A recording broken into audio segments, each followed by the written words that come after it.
Meraih predikat pencetak gol terbanyak alias sepatu emas pada Piala Dunia 2026 semakin sengit. Siapa yang bakal jadi raja gol di Piala Dunia edisi kali ini? Kita bahas bersama analis sepak bola, Bung Ropan, Ya. Roni Pangemanan. Selamat datang di studio Kompas TV. Ya, selamat malam. Bung Ropan, Ya. ini ada 3 pemain. Pertama ada Mbappe, Messi, dan Haaland. Menurut Anda, ketiganya ini melaju ke perempat final, namun Argentina masih harus ada pertandingan dengan Mesir. Menurut Anda dari permainan yang mereka lakukan ini siapa yang akan unggul untuk mendapatkan predikat top skor? Ya, yang menarik dari ketiganya kan semua ini berposisi sebagai nomor 9, dua di antaranya nomor 9. Messi kan bukan nomor 9, nomor 10, lebih ke belakang. Dan punya potensi karena tiga-tiganya itu semua hadir, berpeluang untuk bisa menambah pundi-pundi gol. Karena sampai ke putaran ke-8 dan Messi sedang menuju ke putaran ke-8 besar ya. Tapi harus diingat bahwa masih ada satu pemain predator gol, yaitu Harry Kane, striker dari Inggris. Yang kemarin juga ikut membuat gol ya dari titik putih, dan dia ada satu gol di belakang Messi, Mbappe, dan juga dengan Erling Haaland. Kalau bicara soal Messi, saya pikir ini pemain yang mungkin bisa menambah gol ketika melawan Mesir. Artinya kalau dia dapat 2 gol lagi, ini akan menjauhi dia dari kejaran, dari tekanan ketat yang diberikan oleh Haaland dan juga dengan Mbappe, termasuk dengan Harry Kane. Jadi peluang Messi saya pikir itu sangat besar karena dia menyimpan satu pertandingan melawan Mesir dan berpotensi bahwa semua pemain-pemain Argentina akan mensupport Messi di dalam hal mengejar impian dia menjadi top skor dan membawa Argentina juara sebagai back to back setelah 4 tahun lalu sukses di Qatar. Ini kan ada 3 top skor itu ada Mbappe, ada Messi, terus ada Haaland, dan juga di urutan keempat ada Harry Kane. Kita lihat yang Mbappe statistiknya seperti apa. Nah, kita kalau lihat nih statistiknya, Mbappe itu mencetak 7 gol. Untuk menit bermain ini ada 482 dan dia berhasil unggul karena ada 2 assist. Jadi yang menempatkan Mbappe itu ada di atas melebihi Messi dan juga Erling Haaland karena assist dia. Karena dihitung assist dia 2, sehingga walaupun dengan kondisi sama 7-7-7, tetapi dia ada di atas. Tetapi itu saya bilang tadi, karena Mbappe sudah bermain, sudah sampai 5 pertandingan, Messi baru 4, maka pertandingan kelima Messi dengan Mesir, ini yang membuat dia berpeluang untuk bisa menambah gol dan ada unggul di atas Mbappe dan ya. Kita lihat statistik dari Messi, dari menitnya ini kan ada 482 menit bermain. Kita lihat statistiknya dari Messi.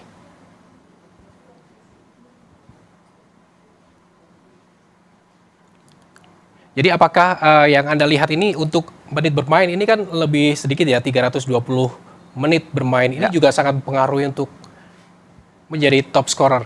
Iya, kalau dibandingkan dengan 484 dengan 320 kan memang Messi lebih sedikit. Kenapa? Karena dia ditarik dalam pertandingan terakhir itu yang tidak menentukan lawan Jordania, kan dia masuk di babak kedua. Dan dia bisa membuat gol dari tendangan bebas. Jadi itu yang membuat dia lebih sedikit dibandingkan dengan Mbappe yang terus diberikan jam menit bermain oleh Didier Deschamps. Nah, Scaloni sebagai pelatih Argentina itu menyimpan dia untuk tidak cedera sehingga dipakai untuk pertandingan berikut melawan Cape Verde dan nanti lawan Mesir. Memang yang menjadi masalah buat Messi saat ini adalah dia belum memberikan assist. Padahal ini kan menjadi kelebihan dari Messi untuk memberikan passing, memberikan assist yang sampai saat ini 4 pertandingan sudah berlalu dia tidak memberikan assist. Dan itu yang menjadi keunggulan dari Mbappe yang kita bahas tadi. Bung Ropan, jika melihat dari usia Lionel Messi ini sekitar kemarin 39. Ini apakah juga berpengaruh dalam hal permainan dia untuk mencetak gol, untuk memberikan assist yang seperti Anda bilang tadi? Saya pikir ini pemain yang luar biasa. Kalau kita head to head dengan Mbappe kan masih terlalu muda. Ya, ini pemain yang menciptakan rekor bersejarah di Piala Dunia sebagai pemain tertua di saat dia 38 tahun bisa membuat hat-trick dalam pertandingan pertama melawan Aljazair. Itu sudah ada rekor tersendiri dan sulit pemain manapun di usia 39 tahun masih tetap konsisten dan stabil. Pencapaian 7 gol saat ini itu sama dengan pencapaian dia terjadi pada 4 tahun lalu di Qatar. Dia di belakang Mbappe 8 gol dalam daftar top skor dan Messi 7 gol. Berarti ini pemain yang sangat konsisten dan masih berpeluang untuk bisa mencetak gol demi gol di pertandingan di Piala Dunia kali ini. Tapi selain ada Mbappe, Messi, satu lagi yang juga bisa saja ini menjadi top scorer, ada Erling Haaland. Ini mencetak 7 gol, ada permainannya bermain durasi 416 menit. Menurut Anda seperti apa? Karena di Norwegia ini dijuluki jadi mesin golnya Norwegia. Ya, kalau bicara dengan Haaland memang dia menjadi predator yang sangat menakutkan di lini serang sebagai nomor 9 di Norwegia, tapi memang sama seperti Messi dia belum menciptakan satu assist pun. Tapi karena memang dia memang ditugaskan untuk bisa mencetak gol, bukan untuk memberikan assist. Ya, kalau Harry Kane kemarin sudah memberikan ada assist terhadap Jude Bellingham ya di gol kedua. Tapi apapun ini menjadi pemain yang bisa ya meneror perjalanan Messi untuk bisa membuat rekor bersama dengan Mbappe ya, karena dua ini kan menjadi pencetak gol terbanyak di 4 tahun lalu antara Mbappe dan Messi, dan ada di belakang adalah Erling Haaland yang bukan tidak mungkin dia akan membuat gol di saat akan menghadapi Inggris di babak 8 besar. Kita melihat Erling Haaland ini usianya juga masih muda ya. Masih muda. Kedepannya mungkin seperti apa Anda melihatnya? Ya, kalau melihat seperti ini progresnya ke depan ini untuk 3-4 Piala Dunia ke depan dia masih oke lah, masih kuat ya untuk bisa ini. Paling tidak 2 atau 3 lah untuk bisa dia lebih berkembang dengan baik. Sama seperti Mbappe. Mbappe itu baru 3 Piala Dunia, 2018, 2022 dan sekarang sudah membuat 19 gol. Messi kan 20 gol secara total di 6 edisi yang dilakukan. Mbappe lebih kecil lagi, di 3 edisi saja sudah 19 gol, memecahkan kan rekor dari Klose, striker dari Jerman. Jadi bukan tidak mungkin di edisi berikut di 2030, Mbappe akan bisa menambah gol, bisa melewati rekor dari Messi. Karena Messi kan sudah menjadikan pesta bola saat ini sebagai the last dance buat dia dan tidak akan mungkin ikut. Tapi untuk Piala Dunia 2026, apakah nanti akan menjadi pertarungan antara Haaland dan juga Mbappe? Iya, saya pikir begini, kalau bicara dengan Haaland ini, kalau dia bisa melewati atau Norwegia bisa melewati Inggris, peluang untuk bisa menjadi juara dunia itu terbuka. Kenapa? Karena kan belum ada juara dunia baru yang saat ini yang ada, karena berputar-putar di antara Argentina, Brasil, Jerman, Prancis, Spanyol, ya mereka-mereka lah. Nah, untuk mencari juara dunia baru sekarang, potensi itu ada di 3 tim. Ada di timnya Haaland, Norwegia, ada Maroko, dan juga dengan Portugal. Kalau Portugal bisa melewati Spanyol, maka kalau bicara dengan Erling Haaland, terbuka posisi dia. Kalau dia bisa menambah 1-2 gol lagi melawan Inggris, tentunya dia akan ada di atas di dalam persaingan menjadi top skor bersama dengan Messi dan Mbappe. Satu lagi pencetak 6 gol, pemain dari Inggris, ada Harry Kane. Ya. Kalau melihat Harry Kane seperti apa? Ya, ini memang sama juga ya kalau bisa melihat dengan Erling Haaland dan Mbappe, karena sebagai pemain nomor 9 berbeda dengan Messi. Tapi kan kelebihan dari dia, kalau Mbappe sudah membuat 2 gol, ya, dia sudah membuat 1 assist, bukan 2 gol, 2 assist, dan Harry Kane membuat 1 assist dengan bermain 443 menit. Jadi ini pemain yang berpotensi juga untuk bisa menjadi top skor. 2018 Harry Kane menjadi top skor dengan 6 gol di Rusia. Dan sekarang dia sudah 6 gol, berarti pencapaian dia di Rusia sama seperti saat ini dengan 6 gol. Perolehan dia, peluang dia untuk bisa menambah gol terbuka kalau bisa mengalahkan Norwegia. Artinya kalau dia bisa menambah 1-2 gol kan dia bisa ada 8 gol. Ini yang menjadi menarik di pesta bola akbar saat ini karena pemain-pemain hebat semua ada di atas di dalam daftar pencetak gol. Bu Ropa sendiri melihat gaya permainan Harry Kane ini dalam pertandingan-pertandingan sebelumnya seperti apa? Apakah mungkin untuk menjadi top scorer? Sangat memungkinkan karena kalau ada bola mati seperti penalti, pasti yang akan maju pemain pertama di Inggris adalah Harry Kane. Dia punya kesempatan untuk bisa mencetak gol dari titik penalti. Mau dapat 1 penalti, 2 penalti pun dia pasti akan menghadapi itu. Dan pemain-pemain Inggris semua juga akan coba untuk bisa melayani, memberikan crossing terhadap Harry Kane untuk bisa mencetak gol. Dan naluri dia jelas sekali, pengalaman dia, insting dia, naluri dia untuk bisa mencetak gol itu sama seperti Mbappe, sama seperti Erling Haaland, dan juga sama seperti Messi. Jadi bisa disimpulkan bahwa untuk menjadi top skor itu apakah mana yang lebih menentukan, kualitas individu atau kerja tim? Ya, dua-duanya memang mesti ada. Ya, kalau Messi kan lebih dengan kualitas individu dia yang sangat kuat. Tetapi kalau dengan Harry Kane, Mbappe itu dapat bantuan dari teman-teman juga, bukan karena kecepatan mereka juga, tetapi bagaimana kerjasama yang begitu bagus di antara semua unit untuk memberikan dukungan terhadap seorang pemain di depan seperti Harry Kane, juga termasuk dengan Mbappe dan Erling Haaland. Satu lagi ada nama besar Cristiano Ronaldo. Ya. Hingga kini hanya mencetak 3 gol. Ya. Ini melihat persaingan seperti ini, apakah Ronaldo bisa nyalip? Ya, agak telat panas ya kalau bisa melihat dia kan naik setelah melawan Uzbek untuk bisa mencetak gol, dan ini yang membuat Ronaldo itu agak tersendat untuk bisa bersaing. Saat ini kita bisa melihat 3 gol dia, dan memang dengan usia dia 41 sangat berpengaruh. Biasanya kan dia bermain dari flank, sekarang dia memilih untuk bisa menjadi striker nomor 1 karena untuk bisa ada di kotak penalti aja. Menunggu bantuan atau umpan-umpan ya asis dari teman-temannya, yang saya pikir gelandang-gelandang dari Portugal itu sangat bagus semua untuk bisa memberikan asis terhadap Ronaldo. Tapi dengan ketinggalan hanya 3 gol, sementara Messi, Erling Haaland dan Mbappe sudah 7, ini akan membuat sulit bagi dia. Apalagi akan menghadapi Spanyol dia harus butuh untuk bisa mencetak paling tidak 2 gol melawan Spanyol untuk bisa menghidupkan asa dia, peluang dia dalam persaingan untuk bisa mengejar Messi, Mbappe, Erling Haaland dan juga dengan Harry Kane. Kita lihat tadi pertandingan Argentina yang akan melawan Mesir, lalu ada Portugal. Nanti apakah kedua tim ini, negara ini bisa bertemu dalam final? Memang ini masih lama ya, karena Portugal harus bertemu dengan Spanyol terlebih dahulu. Betul. Lalu Argentina masih harus bertemu dengan Mesir, masih jauh memang. Tapi mungkin nggak ada pertemuan di final? Memang kalau di bracket ini ya, susunan ini itu di sebelah kiri itu sangat sulit semua tim ya yang ada di sana. Prancis akan dengan Maroko, tapi tuntutan bagi Portugal harus bisa mengalahkan Spanyol dulu untuk bisa melihat sampai di mana. Apakah dia berpeluang, karena setelah lawan Spanyol kan mungkin akan ada kemungkinan menghadapi dengan Prancis, bisa aja, atau Maroko, atau bahkan ada Amerika dari grup bawah.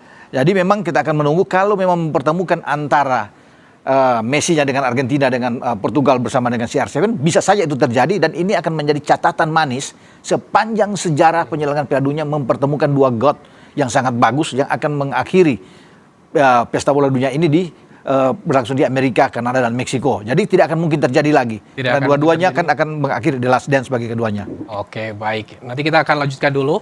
Bung Ropan, saudara, perburuan sepatu emas pesta bola dunia semakin panas. Siapa yang tampil paling tajam hingga akhir turnamen? Perburuan masih terbuka dan setiap laga bisa mengubah peta persaingan.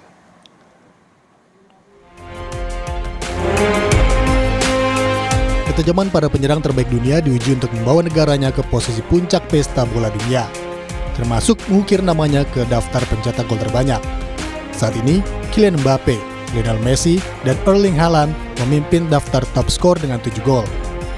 Mengintai di belakang mereka ada sosok Harry Kane dengan 6 gol, dan Ousmane Dembele yang telah mencetak 4 gol.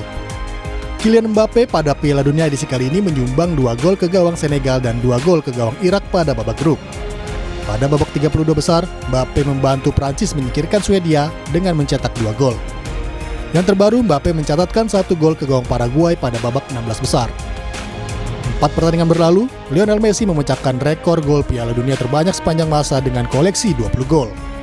6 dari jumlah tersebut ia sumbangkan saat Argentina menghadapi Austria, Aljazair, dan Yordania pada fase grup. Pada babak 32 besar, Messi menyumbang 1 gol saat Argentina melawan Tanjung Verde. Ujung tombak Norwegia, Erling Haaland juga telah mencetak 7 gol. Haaland mencetak 4 gol pada fase grup. 1 gol ia cetak saat melawan Pantai Gading, dan 2 gol ia sarangkan ke gawang Brazil di 16 besar. Striker Inggris Harry Kane mengintai posisi top skor. Saat ini Kane telah mencetak total 6 gol. Terbaru, Kane menambah 1 gol yang membuat The Three Lions menyingkirkan tuan rumah Meksiko 3-2 untuk melaju ke babak perempat final. Ousmane Dembele ikut meramaikan persaingan memperebutkan gelar top skor Piala Dunia 2026 usai mencetak hat-trick pada laga Norwegia versus Prancis dan mencetak 1 gol saat mengalahkan Irak. Lalu, siapa yang akan meraih sepatu emas? Kita tunggu.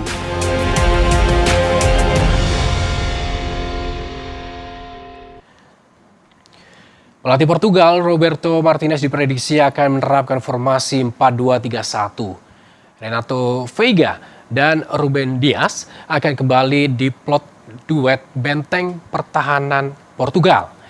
Vitinha, João Neves, hingga Bruno Fernandes diprediksi akan kembali mengisi lini tengah Portugal.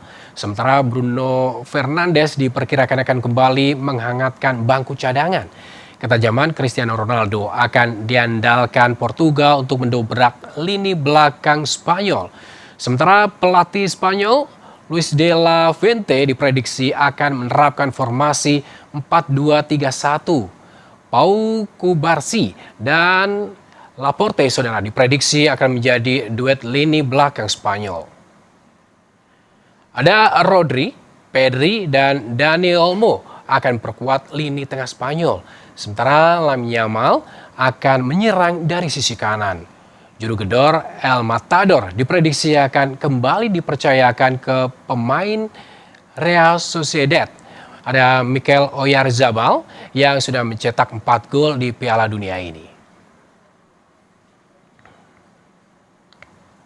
Saudara, Portugal bakal menghadapi Spanyol di babak 16 besar Piala Dunia 2026. Laga akan berlangsung di Stadion Dallas Selasa dini hari waktu Indonesia Barat. Lalu seperti apa prediksi skornya menurut penggemar sepak bola? Kalau Saya pilih Spanyol. Kenapa pilih Spanyol, Mas? Karena ada pemain andalan saya juga, Lamine Yamal. Saya rasa bisalah membawa Spanyol untuk melawan Portugal. Kalau prediksi saya sih milihnya sih Portugal sih, Kak. Kenapa pilih Portugal ini? Pertama itu ya saat ini dilihat dari kualitas pemain plus ya mental juara, saya pikir masih dimiliki sama Portugal daripada Spanyol. Kita akan bahas duel Portugal melawan Spanyol kembali dengan analis sepak bola, ada Roni Pangemanan. Bung Ron, Ya, Anda melihatnya duet ini atau pertandingan antara Portugal melawan Spanyol ini, mana tim yang lebih meyakinkan untuk lolos? sayang memang sudah mempertemukan kedua tim ini di babak 16 besar. Mestinya ada di 8 besar atau bahkan di semifinal ya. Tapi salah satu di antara mereka sudah harus angkat kopor nantinya. Apakah CR7 atau dengan Lamine Yamal. Kalau bicara siapa yang akan memenangkan pertandingan, saya pikir ini 50-50 ya. Dua-dua punya ambisi besar untuk bisa lolos sampai ke babak perempat final. Kalau Spanyol ini adalah dihuni oleh darah muda kombinasi dengan pemain senior. Kalau dengan Portugal banyak dengan pemain yang lebih senior semua. Sudah matang lah kalau bisa dikatakan. Skuad yang mewah dibawa oleh Roberto Martinez dengan Portugal. Dan mereka berambisi untuk bisa menjadi juara. Kalau Spanyol kan sudah pernah menjadi juara 2010 di AFSEL. Bagi Portugal belum pernah menjadi juara. Itu yang menjadi tekad ambisi dari seluruh pemain. Ketika mereka nantinya akan menjadi tuan rumah pada 2030, mereka sudah mendapatkan trofi yang mereka dambakan. Dan bagi Cristiano Ronaldo, itulah target dia. Sebelum dia mengakhiri laga atau mengakhiri Piala Dunia ini dengan gantung sepatu, dia harus bisa memiliki trofi ini. Yang juga sudah dimiliki sebelumnya oleh Messi. Jadi itu dalam perbedaan antara dia dengan Messi. Makanya ambisi yang luar biasa buat dia. Dia tidak mungkin tidak akan terlalu berpengaruh atau berambisi untuk menjadi top skor. Bagi Ronaldo adalah trofi Piala Dunia. Itu yang menjadi dambaan buat dia. Bukan top skor. Kalau top skor itu belakangan bagi dia. Tapi bagaimana membawa piala ini menjadi kebanggaan buat rakyat Portugal dan seluruh pemain. Jika Anda melihat ini, poster ini, Ronaldo head to head dengan Yamal ya. Ya. Anda melihatnya seperti apa? Kalau head to head kan mereka berada dalam posisi yang berbeda. Yamal bermain bergeser, bermain sebagai sayap, punya kecepatan. Ya. Yang masih anak muda, luar biasa. Ini pemain talenta yang sangat bagus. Sementara Ronaldo sudah tidak punya kecepatan lagi dengan usia 41. Tapi seorang pemain di usia dia bermain, kita harus bisa mengapresiasi. Ini luar biasa, pemain menjaga kondisi kebugaran dia di usia 41. Masih bisa tampil di edisi ke-6. Piala Dunia bersama dengan Portugal. Kita akan lihat head to head pertemuan dua tim. Ini Portugal pernah menang tapi lewat adu penalti Ya. di tahun 2025. Portugal juga pernah kalah dengan Spanyol 0-1, lalu sisanya ini draw. Anda melihatnya seperti ini? Apakah nanti di pertemuan nanti akan jadi balas dendam atau seperti apa? Ya mungkin bagi Spanyol Bagi Spanyol balas dendam karena tahun lalu kan di Nation League mereka kalah. Tapi kalau bisa melihat dengan hanya adu penalti kemudian dengan perbandingan seperti ini statistik, saya sudah bilang bahwa ini 50-50 yang akan terjadi. Bukan tidak mungkin laga ini akan menyeret mereka dalam adu penalti. Artinya harus bisa melewati 90 menit waktu normal ditambah dengan perpanjangan 2 kali 15 menit dan adu penalti. Kalau adu penalti kan hanya soal mental pemain saja dan itu memungkinkan bagi Spanyol dan Portugal. Tetapi kalau kita bisa lihat karena dua-duanya bermain dengan secara terbuka, tidak ada satu tim pun yang bermain pragmatis. Dua-duanya ingin bermain dengan kedalaman skuad yang sangat bagus, dihuni oleh pemain-pemain yang mewah. Pasti mereka akan mengakhiri laga itu sampai dengan 90 menit saja. Berarti ada gol yang akan lahir di dalam pertandingan ini untuk tidak diperpanjang sampai dengan 2 kali 15 menit, bahkan sampai dengan adu penalti. Anda melihat di mana kelemahan dari masing-masing tim nih, baik Portugal maupun Spanyol? Kalau Portugal mungkin di belakang, saya pikir yang harus dibenahi walaupun mereka punya Ruben Dias, ada Veiga, ada Nuno Mendes, di sana ada Cancelo, tetapi belakang ini harus dilihat karena ini berpotensi akan berbahaya untuk bisa menahan gempuran dari pemain-pemain Spanyol yang lebih muda-muda. Pedri, Gavi, Lamine Yamal kan masih oke, punya kecepatan semua. Mikel Oyarzabal juga oke. Ferran Torres juga pemain yang sangat bagus. Jadi memang di belakang ini harus betul-betul bagi Martinez harus bisa memberikan evaluasi yang mendalam untuk bisa bagaimana lebih fokus lagi untuk menghadapi Spanyol. Ini kita lihat prediksi line up-nya atau line up-nya seperti ini. Anda melihatnya seperti apa? Ini ada Ronaldo, lalu Yamal yang tadi di posisi sayap, lalu back-nya tadi ada Kubarsi, ada Laporte. Ya, kalau bicara dengan Portugal kan Portugal bermain dengan 4-2-3-1. Ronaldo akan menjadi ujung tombak di depan dibantu dengan Fernandes, mungkin dengan Neto atau Joao Felix. Tapi saya pikir mereka punya gelandang-gelandang yang bagus, Vitinha dan Neves. Mungkin saja kalau Felix tidak bermain masih bisa Leao yang akan tampil dan Ronaldo membutuhkan bantuan dari lini kedua. Kalau bisa melihat bahwa lini kedua dari Portugal ini semua bagus, ya. Cuma belakang yang saya bilang tadi ini harus hati-hati, harus lebih fokus bagi Portugal. Sementara bagi Spanyol ini bagus, Kubarsi masih muda, Laporte juga, Cucurella yang sangat bagus kemarin bisa membuat 2 assist, Pedro Porro bisa membuat gol, Yamal, Dani Olmo dan Baena ini pemain-pemain yang oke dengan memiliki seorang striker Oyarzabal yang lebih lebih bagus dibandingkan Ronaldo saat ini dalam hal mencetak gol. Oke. Terakhir Bung Ropan, prediksinya akan menang mana? Berapa skornya? Untuk memenangkan mungkin saja ini tipis ya. Spanyol bisa memenangkan dengan skor yang tipis mungkin 5-5, 4-5. Tapi tidak menutup kemungkinan ya, saya bilang tadi bahwa Portugal bisa menang kalau mereka bisa menyeret Spanyol itu dalam adu penalti. Karena Portugal punya penembak-penembak yang bagus. Jadi antara semua ini. Jadi enak nih, mereka masih punya Bernardo Silva, punya Fernandes yang bisa mengambil penalti, termasuk dengan Cristiano Ronaldo tentunya bersama Vitinha dan Neves. Tentunya kita akan melihat bagaimana pertandingan nanti akan berlangsung pukul 2 dini hari. 2 dini hari ya. Terima kasih Sama-sama. Bung Roy Pangemanan atau Bung Ropan telah bergabung bersama kami, analis sepak bola